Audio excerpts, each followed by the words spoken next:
But it was intriguing to note how people, there was the word they kept using here, pivoted. A single surgical strike from Princess Anne has just shattered the quiet stability of the monarchy. As Queen Camilla's office prepared to launch their most ambitious restructuring plan, yet a project promising to reshape how royal communications and personal staff operate, the Princess Royal intercepted the entire initiative. With one devastating move, Anne exposed a critical oversight that rendered the Queen's proposal not just obsolete, but a liability. The palace is reeling, and for the first time in years, the Queen's authority has been hit with an unshakable public-facing veto. The modernization gamble. Yes, I think that's a remarkable skill, to know what the true values are and to stick with those, not worry too much about the thing. The air inside the Queen's private office was thick with the scent of expensive coffee and the hum of a high-end server equipment. 3 large screens displayed the layout for the proposed digital secretariat. It was a sleek, modern, and highly efficient system. It was designed to bypass the traditional, slow-moving palace channels that had frustrated the Queen's team for months. They wanted to create a hub that could push out royal communications in minutes, not hours. They called it the Speed of Service Initiative. The Queen's Chief of Staff, a young man who had been recruited from the private sector for his expertise in digital media, tapped his stylus against the console. He was confident. He pointed to the projected engagement numbers and the reach potential on global platforms.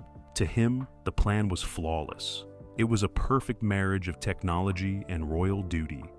He believed this was how they would secure the Queen's legacy in a digital-first world. The project relied on bypassing the central secretariat. That office is the traditional gateway for all official royal announcements. It is overseen by the Privy Council and subject to the rigid protocols of the constitutional monarchy. By centralizing the Queen's staff operations into this new hub, her team intended to create a streamlined, direct-to-audience pipeline. They saw the Central Secretariat as a relic of a slower era. They were eager to leave it behind. Princess Anne entered the room without knocking. She did not look at the screens. She did not sit in the chair that was offered to her. She walked straight to the main server rack in the corner. She pulled a single folded sheet of paper from her jacket pocket. It was a regulatory compliance report. She had requested it from the head of the Royal Archive just 1 hour earlier. She held it out. She did not say a word. The Chief of Staff hesitated. He took the paper and scanned it. His expression changed instantly. The report highlighted a technical requirement known as Royal Archive synchronization. It is a foundational rule of the monarchy. It mandates that any official announcement, regardless of its medium or speed, must be archived in real time within the central, immutable database of the Crown. It is a legal safeguard that protects the integrity of the official record. The Queen's plan for the new digital hub completely ignored this. The hub was designed to be independent, focused on speed rather than archival integrity. It relied on decentralized cloud servers that did not communicate with the Royal Archive. To the Queen's team, this was an optimization. To the Princess Royal, it was an institutional vulnerability. She knew that any system that could not guarantee a permanent, verified record was, by definition, unauthorized. The tension in the room spiked. The Queen's team began to scramble, pulling up system diagrams and technical specifications to prove they could add the sync later. Anne stood still. She waited for them to stop talking. Then she asked a single question. She asked how they intended to maintain the constitutional validity of a statement if it existed only on a commercial server. She knew the answer. There was no way to do it without fundamentally altering the architecture of their entire project. This was the core of the problem. The Queen's team had built a racing car, but they had forgotten that it had to be driven on the official, public roads. By ignoring the archival mandate, they had inadvertently created a system that operated outside the oversight of the Crown. They had wanted efficiency, but they had delivered a project that could not legally represent the monarchy. Princess Anne had not just found a flaw, she had found the reason the entire plan had to be stopped. The Chief of Staff looked back at the screens. The sleek modern graphics now looked like a disaster in waiting. The Princess Royal did not need to shout. She did not need to threaten. She had used the institution's own unshakable rules to stop the Queen's most ambitious plan in its tracks. She had turned a request for a meeting into a demonstration of why the new way was not just risky, but impossible. The modernization gamble had failed at its very first silent step. The efficiency trap. The chief of staff sat back in his ergonomic chair, his eyes fixed on the blank monitors. He had spent 3 months selling this project to the inner circle as the ultimate solution for the Queen. He called it Efficiency 2.0. He had promised that by stripping away the layers of palace bureaucracy, they could finally control the narrative of the Queen's public work. He saw the traditional channels as heavy anchors, dragging the monarchy down in a world that moved at the speed of social media. The Queen had bought into this vision. She was tired of the slow, grinding process of waiting for approvals from the Central Secretariat. She wanted her initiatives to have an immediate, visible impact. She had authorized the secret recruitment of tech specialists and the lease of high-speed servers located away from the primary palace network. She wanted a machine that worked only for her. She did not want to share her communication strategy with the rest of the family. This was the trap. By prioritizing speed, her team had sacrificed the very thing that gives a royal message its weight: its official, verified nature. The traditional palace channels are not slow by accident. They are slow because every word must be checked against precedent, constitutional requirements, and historical records. The Central Secretariat does not just push buttons. It ensures that every statement issued by the Crown remains legally and ceremonially sound. Princess Anne knew this better than anyone. She had grown up watching her mother, the late Queen, treat the archival process with religious devotion. She knew that the monarchy's power is derived from its history. If you remove the history, you remove the legitimacy. The Queen's team had been so blinded by their metrics, the clicks, the likes, the engagement shares, that they had forgotten the fundamental reality of their role. They were not corporate marketers. They were representatives of a sovereign institution. The tension in the room remained high. The chief of staff tried one last time to defend the plan. He spoke about the need for agile communication in a digital landscape.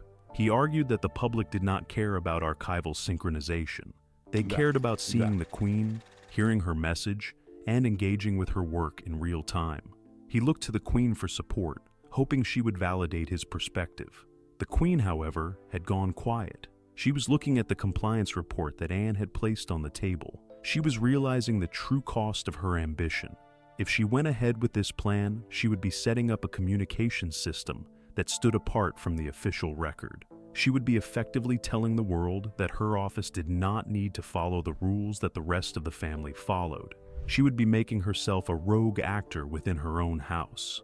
The facts were cold and undeniable. The system they had built was an administrative island. It had no bridge to the Crown's official database. This meant that any message sent through their high-speed hub could be officially disavowed by the rest of the household at any time. It could not be cited in a court of law, it could not be referenced in a historical brief, and it could not be defended as an official act of the sovereign's consort. It was a digital ghost town. The mystery was how the Queen's team had managed to get this far without someone stopping them. They had spent over £1 million on the project, much of it from private accounts. They had worked through the night for weeks to finalize the software. How did they miss the most basic compliance rule? It became clear that they had been working in a bubble, surrounding themselves only with people who agreed that the old rules were dead. Anne watched them come to this realization. She did not need to argue. She simply let the silence fill the space. She had systematically dismantled the efficiency trap by pointing out that the fastest route is worthless if you are not authorized to travel it. The chief of staff slowly closed his laptop. The project was not just delayed, it was dead. The Queen looked toward the window, the glow of the screens now replaced by the gray light of a London afternoon. The first battle of the digital expansion had been won by the past. The Princess Royal's audit Princess Anne left the Queen's office but remained in the building. She did not return to her own quarters. She walked down to the basement levels where the physical archives are kept. The air down here is different. It is cool, dry, and smells of old leather and floor wax. She was not there to talk. She was there to execute a procedure that most members of the household had forgotten even existed. She pulled a heavy brass key from her keyring and unlocked the main ledger room. She spent 4 hours alone with the paper logs. She wanted to see exactly how much data the Queen's team had been funneling through their experimental hub. She cross-referenced the dates of the Queen's recent public appearances with the entries in the Royal Archive. She found dozens of instances where a digital announcement had been made on social media, but no corresponding entry had been filed in the master record. This was not a minor technical glitch. It was a pattern of systematic exclusion. The audit was brutal in its simplicity. Anne made a list of every unrecorded communication. She checked each one against the Royal Communications Protocol that had been in place since the mid-1950s. The protocol is clear. An announcement is not official until it is logged in the permanent record. By bypassing this, the Queen's team had been issuing statements that were technically anonymous. They held no constitutional weight. They were, legally speaking, just opinions. She took her findings to the head of the Royal Archive. He was a man who had worked in that basement for 30 years. He knew the rules better than any lawyer in London. Anne showed him the list. She asked him to sign a formal statement of non-compliance. He did not hesitate. He looked at the list and stamped every page with the official seal of the archive. That seal is the death warrant for any unauthorized project. Anne then organized these documents into a thick blue folder. She did not walk this time. She took the elevator up to the private residential floor. She had bypassed the Queen's staff entirely. She went straight to the King's study. She knocked once and entered. The King was sitting by the window, looking at a stack of blueprints. He looked up, surprised to see her. Anne placed the blue folder on his desk. She did not explain it. She told him to look at the seal. The King opened the folder. He read the summary of the audit. He turned the pages slowly. He saw the list of statements that were missing from the official record. He saw the official non-compliance stamp on every single page. He looked at his sister. She told him that these were not just missed filings. They were a systematic attempt to operate a shadow communications network within the heart of the palace. She told him that if this continued, the very integrity of the royal record would be compromised. The mystery that hung in the air was how the Queen had been misled into believing this was acceptable. The King knew she had been surrounded by advisors who told her they were breaking boundaries. Anne told him the truth. They weren't breaking boundaries. They were breaking the law. She pointed out that if any of these communications had been used in a court case or a government hearing, the Crown would have been unable to verify their authenticity. It was a massive, uncontrolled risk. The King stood up and walked to the phone on his desk. He did not call the Queen. He called the Privy Council secretary. He told him to initiate a full emergency audit of all royal communications issued in the last 6 months. Anne watched him. The resolution was immediate. The King did not ask her to leave. He asked her to stay and help oversee the process. The Princess Royal had effectively taken control of the communications department without having to issue a single press release. She had turned a small administrative requirement into a total, insurmountable roadblock for the Queen's team. They had thought they were moving into a modern age of high-speed digital outreach. Instead, they found themselves caught in a trap of their own making. By trying to skip the slow process of the archive, they had ensured that their entire project would be declared invalid. Anne had used the history of the institution to stop its future. She had won the second battle. The devastating move. The final confrontation occurred on a Tuesday morning in the private briefing room. The King sat at the head of the long, polished table. Princess Anne sat to his right. Queen Camilla entered with her chief of staff and one legal advisor. They looked prepared for a debate. They had spent the night drafting a counter-proposal that promised to implement the archive sync within the next 30 days. They thought they were coming to negotiate a timeline. They were mistaken. Anne did not wait for them to finish their opening statement. She placed a second, smaller document on the table. It was a formal notice of invalidity. It was not a request for a meeting or a negotiation. It was a binding administrative decree. It stated that all communications issued by the Queen's digital hub over the previous 6 months were now retroactively classified as informal. They were to be removed from all public-facing platforms and marked as unofficial in the Royal Archive. The room erupted. The Queen's legal advisor stood up, claiming this move was unprecedented and legally reckless. He argued that it would destroy the Queen's public image to have her work wiped from the record. Anne did not raise her voice. She looked at the advisor and reminded him of the law. She pointed out that if the communications were not archived, they were legally anonymous. She told him that keeping them on the official record would be the real act of fraud. The king did not speak, but he leaned forward. He listened as Anne methodically dismantled their defense. She did not use emotional language. She used the logic of the institution. She asked why the Queen's team believed they were exempt from the core rules that governed every other member of the family. She pointed out that if the Queen wanted the authority of the Crown, she had to submit to the processes of the Crown. The Queen's team had no response to this. The notice of invalidity was the masterstroke. It didn't just stop the future of the project, it erased the past. By forcing the removal of the previous 6 months of content, Anne was effectively undoing the Queen's entire recent public relations campaign. It was a public-facing defeat that the Queen could not spin. It made her initiatives look like mistakes rather than advancements. It turned her modernizing project into a story about administrative incompetence. The Queen looked at the king, hoping for a sign that he would override his sister. The king looked at the document in front of him. He knew that if he sided with his wife, he would be publicly endorsing a break from the institution's core rules. He knew that the press would eventually find out about the unauthorized archive skipping. He decided that the cost of defending the project was too high. He picked up his pen and signed the decree. The effect was instantaneous. The Queen's legal advisor sat back down. His face showed the realization that the fight was over. The chief of staff, who had been so confident only days before, looked at the document with a sense of disbelief. He had believed he was building a new legacy for the Queen. Instead, he had provided the ammunition that led to her most public administrative embarrassment. The room felt suddenly very empty. Anne closed the blue folder. She had used the institution's own protocols to force a total retreat. She had shown the Queen that within the palace, the old rules were not suggestions. They were the ground upon which the monarchy stood. The Queen's team had tried to build their hub in the clouds, ignoring the foundation beneath them. Now, that foundation had been used to bury them. The devastating move was complete. The Queen's digital expansion was officially null and void.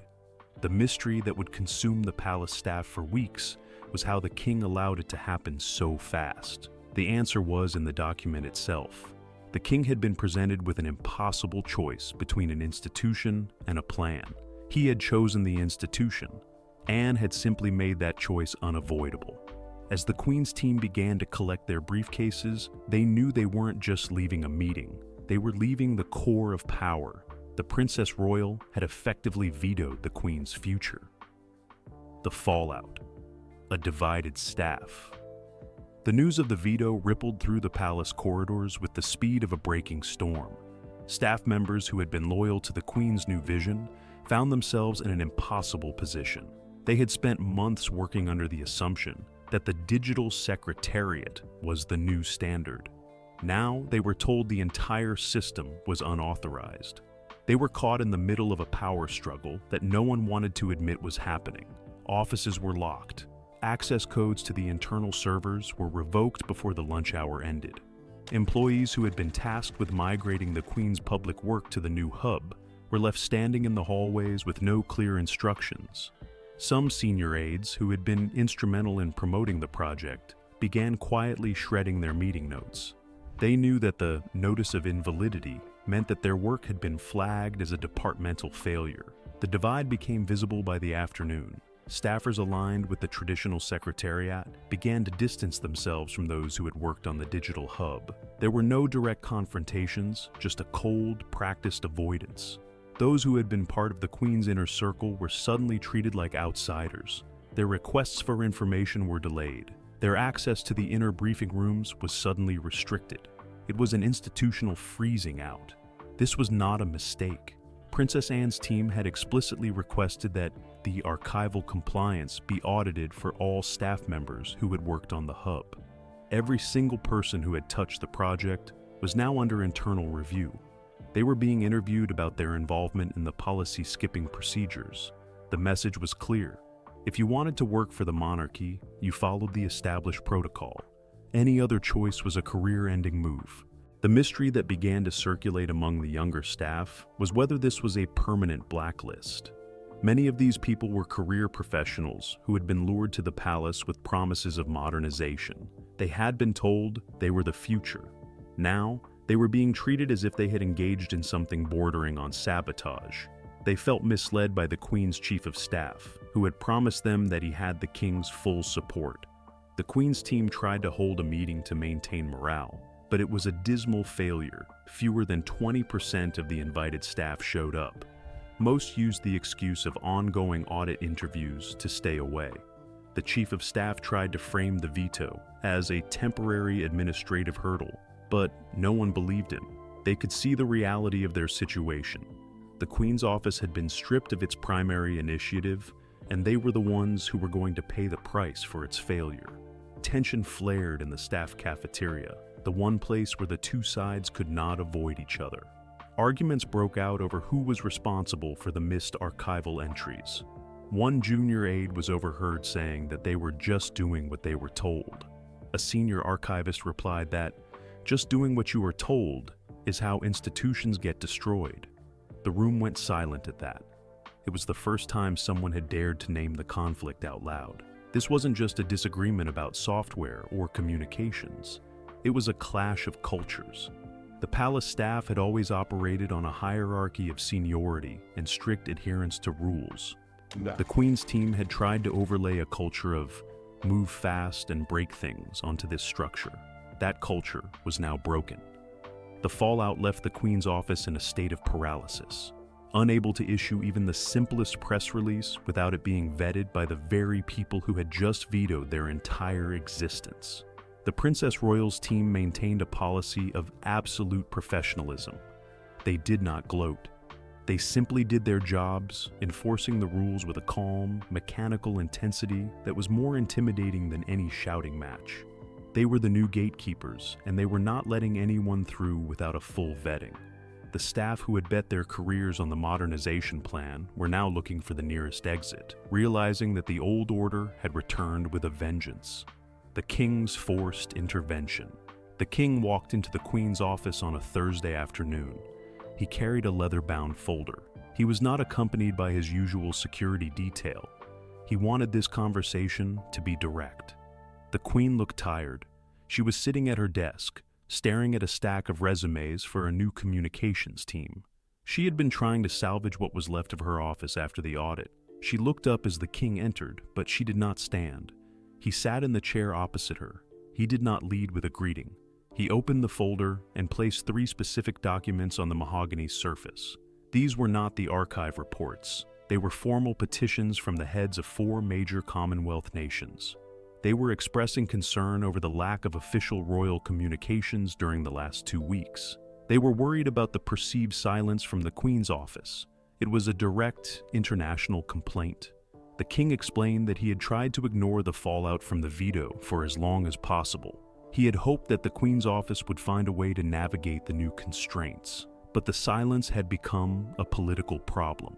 The Commonwealth leaders were not concerned with internal palace office politics. They were concerned with the stability of the monarchy's public face.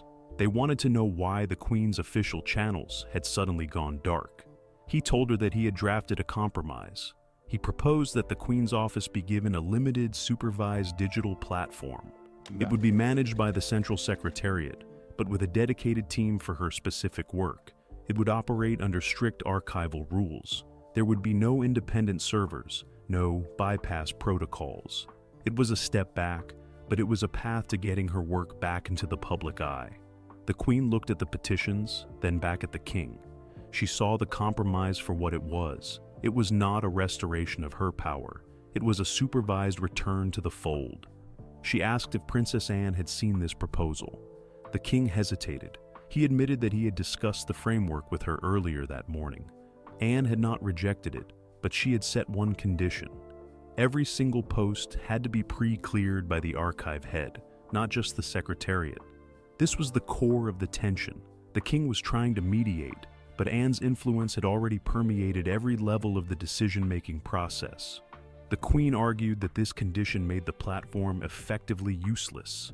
She said that no public figure could operate if every thought had to be vetted by a bureaucratic censor. She told the king that he was letting his sister dictate the terms of his own wife's public life. It was a raw, honest moment between them. The king listened to her, but he did not waver. He told her that he had no choice. He had seen the audit results. He knew that the previous system was not just an administrative error, it was a direct breach of the institution's core laws. He could not defend a breach of the law, even for the person he loved most. He was a king before he was a husband, and he reminded her of that now. The silence that followed was heavy.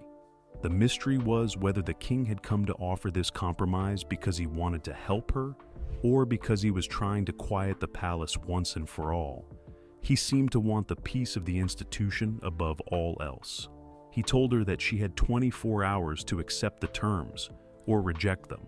If she rejected them, the notice of invalidity would become a permanent part of the royal record, effectively branding her previous work as legally void. She asked him what would happen if she refused. The king did not answer with a threat. He simply stood up and walked to the door. He told her that he hoped it would not come to that. He had tried to bridge the gap, but the gap was now wider than the floor between them. He left the room, leaving the petitions and the compromise proposal on the desk. He had done his part to intervene. Now, the choice was entirely hers. The Queen stood up and walked to the mirror in the corner of her office. She looked at her reflection. She saw the cost of the last 6 months. She had gained a modern office, but she had lost the support of the very system she was trying to represent. The king's intervention was not a rescue. It was a final set of instructions. She looked back at the papers on her desk. She had one day to decide if she would remain a player in the palace or accept a role that was, for the first time in years, truly limited. The shift in power. The final decision came at noon the following day.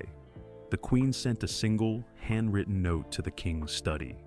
She did not include a long explanation or a list of complaints. She simply stated that she would accept the terms of the compromise, provided that the audit review of her remaining staff was concluded by the end of the week. It was a concession of total defeat.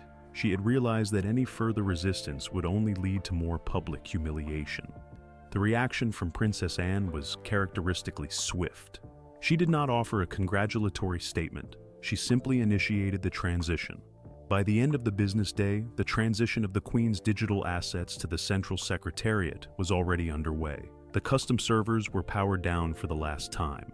The proprietary software that had been the pride of the Queen's Chief of Staff was deleted. It was a clinical, efficient cleanup of the failed experiment. This move effectively consolidated all royal communications under a single, unified banner. There was no longer a Queen's office and a central office. There was only the crown. This was the result Anne had sought from the beginning. She had not just stopped a plan, she had eliminated the possibility of a rival power base within the household. She had re-established the monarchy as a singular, indivisible entity. The influence that Camilla had built over the last year had been systematically dismantled. The staff who had survived the audit were now being integrated into the main secretariat. They were forced to undergo a week of intensive training on the old protocols. They were taught how to draft statements that adhered to the traditional archival standards. They were warned that any deviation from these standards would be reported immediately. The culture of move fast had been replaced by a culture of absolute verification. The Queen's public work began to look different almost immediately. The tone of her announcements changed. They became more formal, more measured, and focused on the core themes of duty and continuity. They lacked the snappy modern energy that her team had once provided, but they carried the weight of the institution. They were official, they were recognized, they were safe. But they were also clearly not the Queen's own voice anymore. This power shift has left the monarchy in a state of quiet, disciplined stability. The king has regained his sense of calm, knowing that the internal friction has been reduced to almost nothing. He appears more focused at public events. He is no longer looking over his shoulder for the next administrative crisis. He is acting like a king who has finally regained control of his own house, even if that control is being exercised through his sister's methods. The mystery that still lingers is what the queen will do with her now constrained role. She is still the queen. She still attends the events. She still fulfills her public duties. But the engine behind her work is gone. She is a figurehead in the truest sense of the word. Some observers wonder if she will eventually find a new way to assert her influence, perhaps in a less visible area. Others believe that she has been permanently sidelined by the strength of the traditionalist core.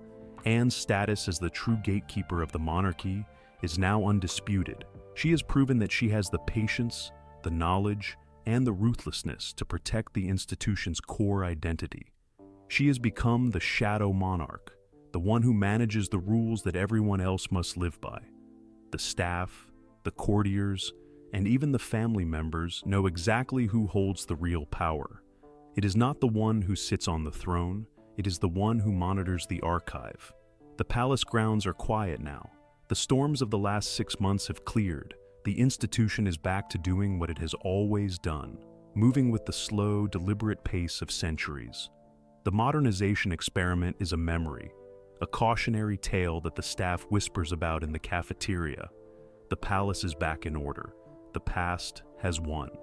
And for the Princess Royal, the work of guardianship continues exactly as it did before the cameras and the servers arrived. The Princess Royal's decisive veto has sent a clear message. The traditions of the crown are not flexible, and they are certainly not up for modernization via digital shortcuts. By focusing on the administrative integrity of the institution, Anne has stopped the Queen's latest plan in its tracks and fundamentally reshaped the internal hierarchy of the palace. We are watching a masterclass in royal influence, where one woman's commitment to process and precedent has bested a queen's vision for rapid change.